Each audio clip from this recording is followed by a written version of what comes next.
Hello and welcome back to At Ease No Media, where we discuss media-related topics at ease. So today we will be discussing about Charles Horton Cooley. Ever wondered how media creates meaning beyond words and visuals? Today, let's decode the deeper layer of communication through symbolic interactionism, semiotics, deconstructions, with thinkers like Cooley, Barthes, Eco, and Derrida. So, first of all, let's begin with Cooley, a founding figure in symbolic interaction theory. He introduced the idea of looking glass self, how we form self concept based on how we think other perspective. So, a teenager posts a photo on Instagram. Their self image depends on how others react, likes, comment, or silence. Now, what is this meaning? It's not fixed, it's built through social interactions, symbolics, and feedbacks. So, the theory is proposed by C.H. Cooley, where we can see a self, a mind, a society, and it is symboled. So, George Herbert Mead termed it the symbolic interaction. This is a micro level theory. Humans are social products. Interactions mean not only commercial communication, wider than communication. Interaction doesn't mean only communication, it's wider than communication. We interact through symbols. Society is the producer, we are the product. Society is the producer and we are the product. So the society, we are talking about the society, then we are talking about the symbols, then we are talking about the it's establishing the meaning. After establishing the meaning, it develops their view and communication with each other. So it's the symbolic interactions. That means the teenager is posting a photo on the Instagram.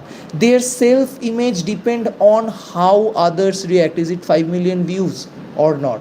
So it interacts, it causes, it creates the self image of that particular teenager.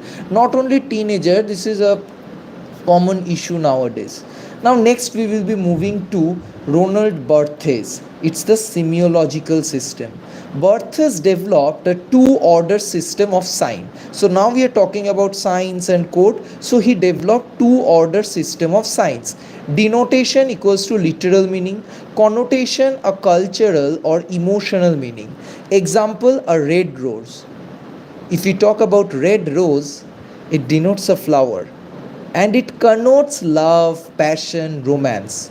Barthes says connotation can build up to form myths, cultural narratives that seems natural. So how, what we are talking about? So let's take an example. An ad showing a mother feeding a child doesn't just feed to sell food. It conveys the myth of ideal motherhood, isn't it?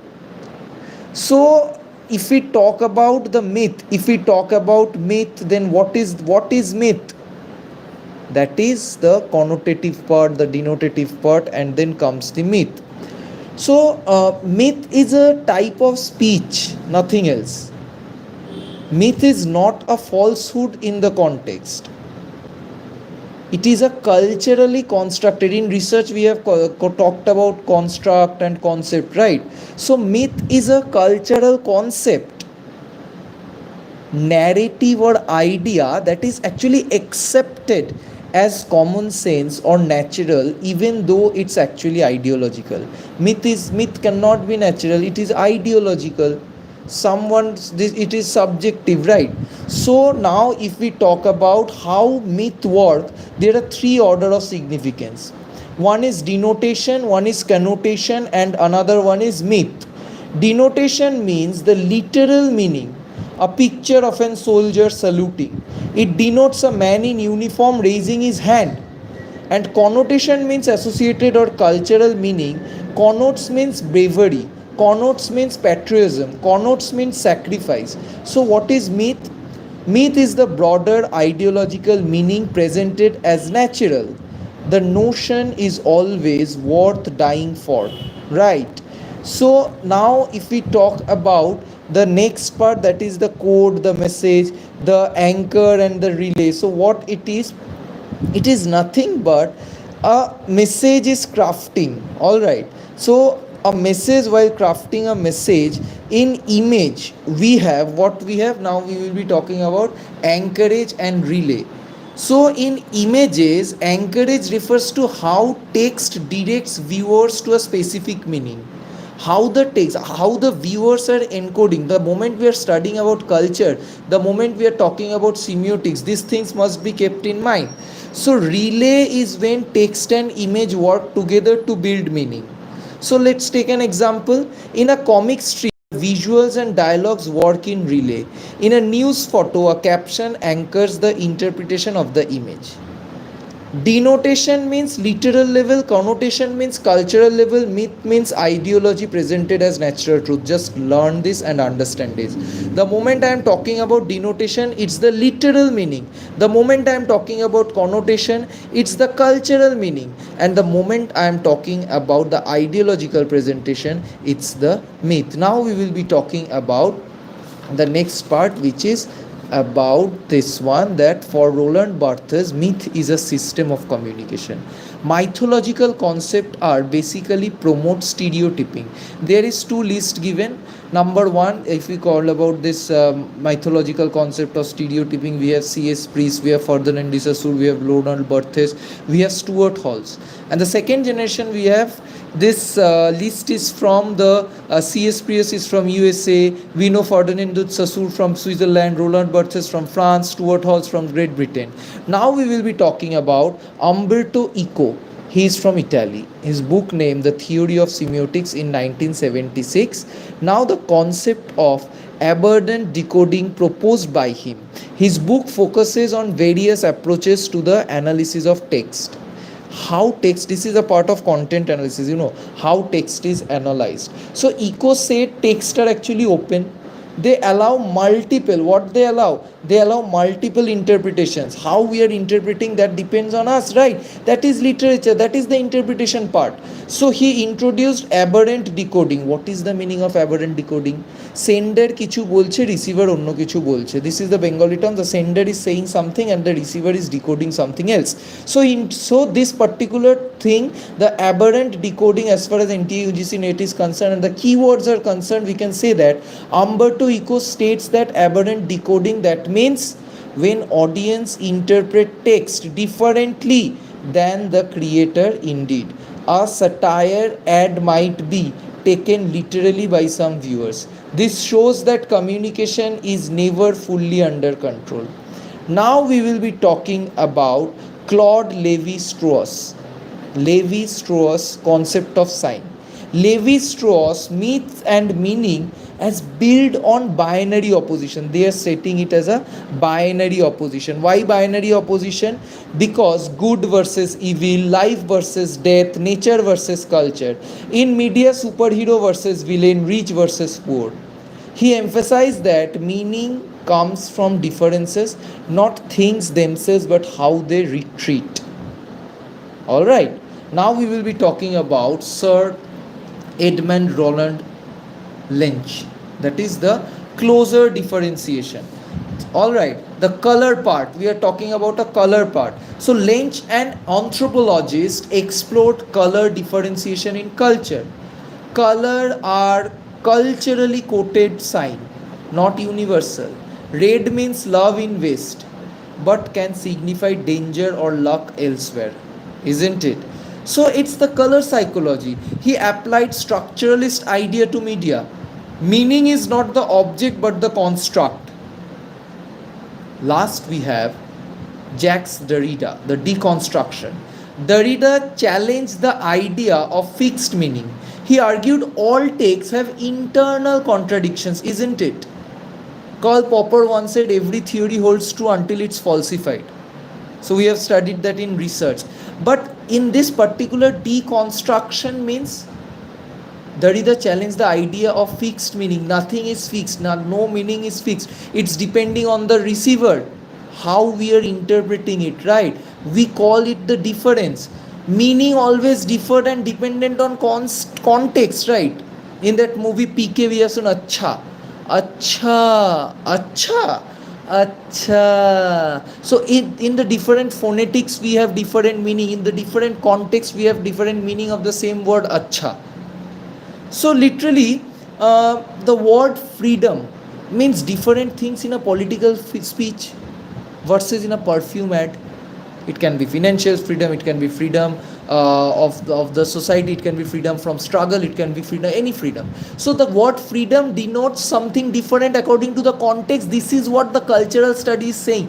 This is what we are learning from the last few classes, that how the if we talk about Fernand Saussure, if we talk about semiotic theory, if we call about the cultural dope part, these everything, this cultural study, in fact this cultural study states that how to decode the media, how the media text can be decoded. This is very deep, how media text are decoded, how we are consuming the text, and how we are representing, rather how we are interpreting the text.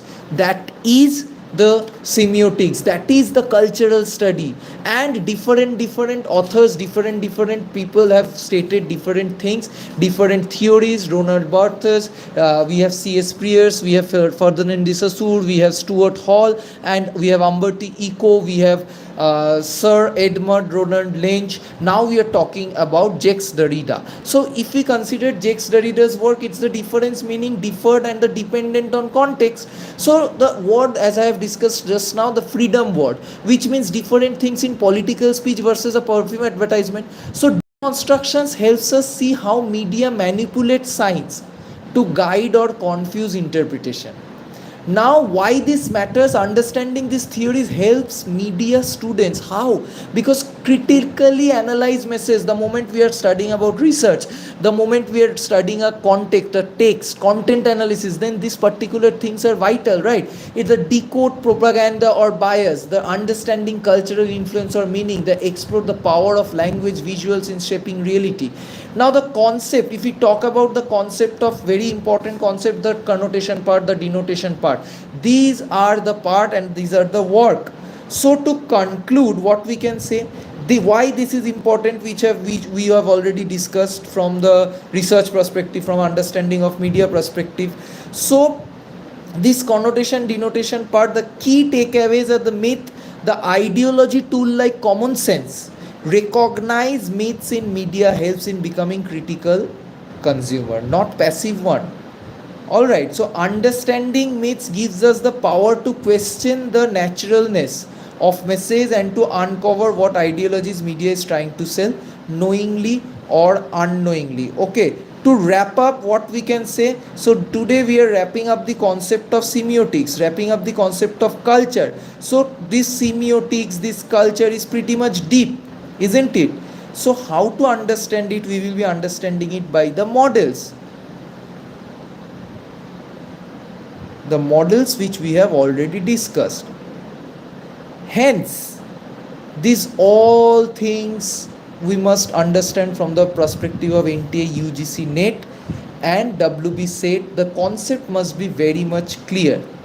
The culture, the cultural study, the different authors, this thing must be kept in mind. To wrap up, we can say that semiotic is the science of sign. So semiotic pioneered by the name which we cannot forget is the Ferdinand de Saussure and Charles Peirce explores how meaning made through science, combination of signifier, the formers and the signifier, the concept. Ronald Barthes, we cannot forget him, right? Extends it to the mass media, showing how science carry cultural connotation and ideological myths. Umberto Eco introduced the idea of open text and aberrant decoding. He also emphasized that meaning is negotiated, isn't it? Isn't it meaning negotiated? Obviously it negotiated. And finally, emerging from the Birmingham School, for as far as the cultural study is concerned, we have talked about the Birmingham School, if you can remember. Stuart Hall, Raymond Williams, cultural study examines how culture is produced, how culture is circulated, and how culture is contested in everyday life. It emphasizes what? It emphasizes the representation, the ideology, and the hegemony, the resistance. Now Connecting semiotics and cultural study, what we can say, semiotic decodes how meaning is made, cultural study asks who controls meaning and for whom. Together they equip us to critically analyzing. Now remember, we are the media students, we must have some extra information, we must distinguish this particular stuff with other people, with the common peoples. So media is never neutral, whether through signs, code, or you can say or symbols. It carries meaning, isn't it? That shapes our belief, that shapes our value as well as identities. Understanding semiotics and cultural studies helps us read between the lines, to uncover the power structure, the cultural myths, and the social struggles hidden beneath the surface of every media. So, this was it with the cultural study. Thank you for connecting at Ease No Media, where we discuss media related topics at ease. Tomorrow we will be talking about Sadharanikara model of communication. And after completing Sadharanikara model, we have Buddhist model, we have Asian communication theory, and after that we have different types of bhavas. Then we will be completing our question answer series of communication. As you can see, there is different types of communication questions. First the questions on communication, then we will be having questions of models and theories, then we will be having questions of names and books and authors and scholars, then we will be having a question answer series of history of newspaper. After that, the schools of communication, the folk theatre, then we have the jargons of the names, following with the current affairs questions as far as the WB set is concerned. Then we will wrap up with unit 1. Thank you for connecting. See you tomorrow.